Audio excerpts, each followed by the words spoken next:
Using the Dasher Direct virtual card is a simple and convenient way for DoorDash drivers to manage their earnings and expenses. Here's how to use it effectively. Sign up for Dasher Direct. If you're a DoorDash driver, download the Dasher Direct app and create an account.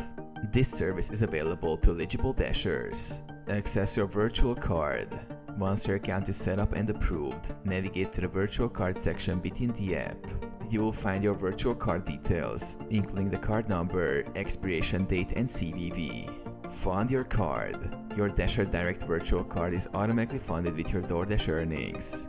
Ensure your earnings are deposited to utilize the card for transactions. Make purchases. Use your virtual card for online purchases or payments.